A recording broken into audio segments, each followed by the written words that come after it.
अस्सलामुअलैकुम रहमतुल्लाहि व बरकातुहू। एक नए वीडियो के साथ हाजिर खिदमत हूँ और आज आप पढ़ेंगे सबक नंबर 19। सबक का नाम होगा गज़लें।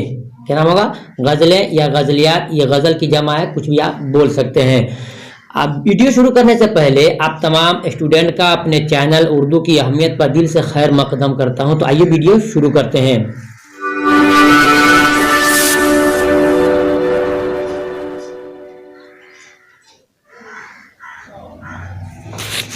तो जी स्टूडेंट, आपने देखा कि सबक नंबर 19 आपका है गज़लें हैं, गज़लियात हैं या गज़ल, तीनों बोल सकते हैं। तो ये गज़ल की जमा है। इसके लिखने वाले हैं यगाना चंगेज़ी। कौन लिखने वाले हैं? यगाना चंगेज़ी। हमने शुरू में आपसे कहा था कि जब भी आप चैप्टर पढ़ेंगे तो चैप्टर के अंदर तीन चीज़ जानना है कि चैप्टर का नाम क्या है, चैप्टर लिखने वाले कौन है और उनसे रिलेटेड जितने क्वेश्चन है वो तमाम आपको याद करना होगा, क्योंकि हर क्वेश्चन किताब में बने हुए नहीं होते हैं।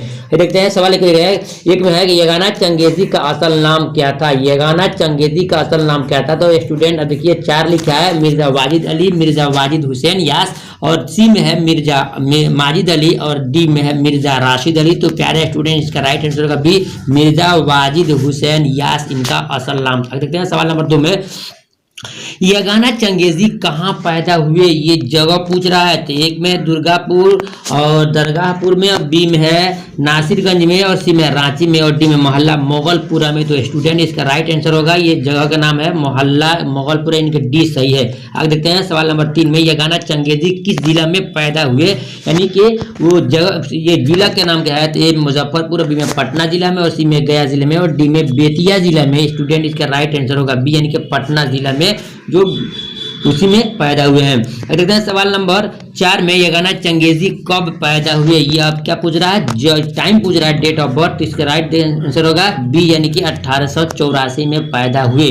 आगे देखते हैं सवाल नंबर 5 मानिए, यगाना चंगेज़ी के वालिद का क्या नाम है। तो यगाना चंगेज़ी का नाम विकल्प नहीं दिए हैं, डायरेक्ट याद कीजिए, मिर्ज़ा गुलाम हुसैन था। इसको बहुत याद करना होगा आपको। मिर्ज़ा चंगेज़ी के वालिद का नाम था मिर्ज़ा गुलाम हुसैन। और आगे देखते हैं यगाना चंगेज़ी का इंतकाल कब हुआ। इसको वफात भी लिखा जाता है। इंतकाल कब हुआ? तो इसका सही जवाब है 1956 में इंतकाल हुआ।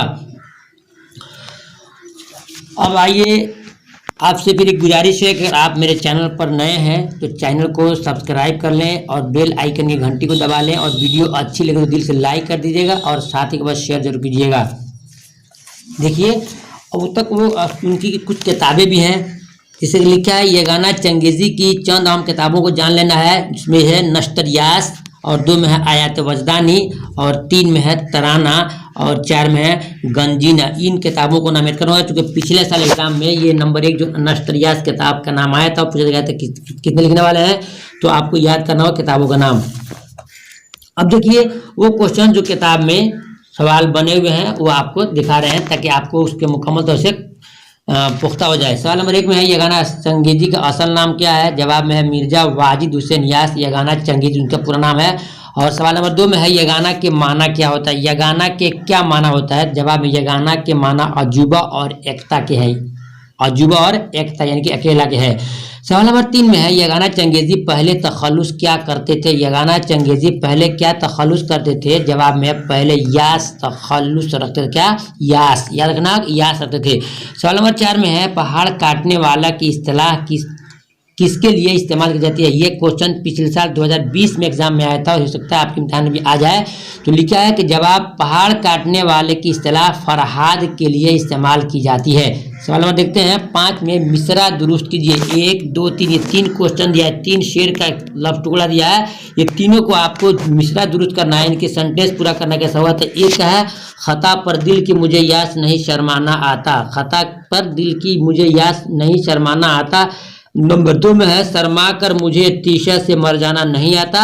और 3 में है, जमीन काटने वाले पहाड़ से हार गए। जमीन काटने वाले पहाड़ से हार गए। तीनों का जवाब यहाँ जो नीचे देख रहे हैं, एक का मुझे दिल की खता पर यास शर्माना नहीं आता, और 2 में है, मुझे शर्मार कर तीसरे पर से मर जाना नहीं आता, और 3 में है, पहाड़ काटने वाले जमीन से हार गए। इन सेंटेंस को आपको दुरुस्त करना है कि कौन कैसा रहेगा। देखते हैं सवाल नंबर 6 में, यगाना चंगेज़ी किसके शागिर्द थे। यगाना चंगेज़ी किसके शागिर्द थे। 4 विकल्प दिया है, 4 विकल्प में से देखते हैं। इसका जवाब बी होगा, यानी कि जिगर मुरादाबादी के शागिर्द मतलब चेला थे, उनके शिष्य थे।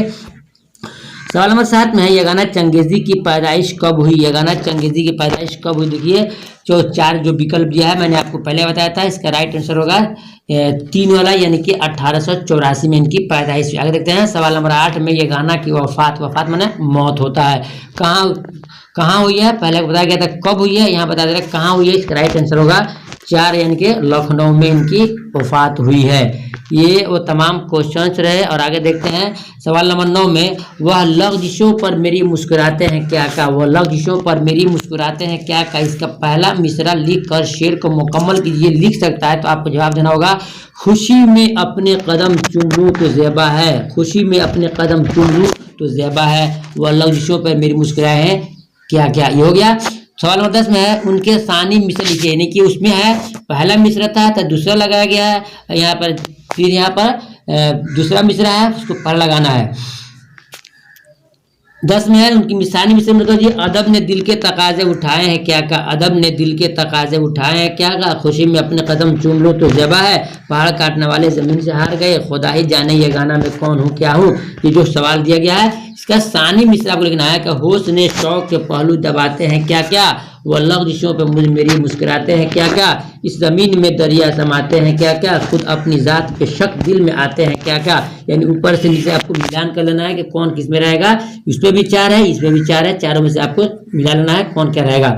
बस ये तमाम क्वेश्चन रहे जो आपको याद करना होगा, पढ़ना होगा। इंशाल्लाह फिर दूसरी वीडियो मिलते हैं, तब से याद दीजिए। खुदा हाफिज़।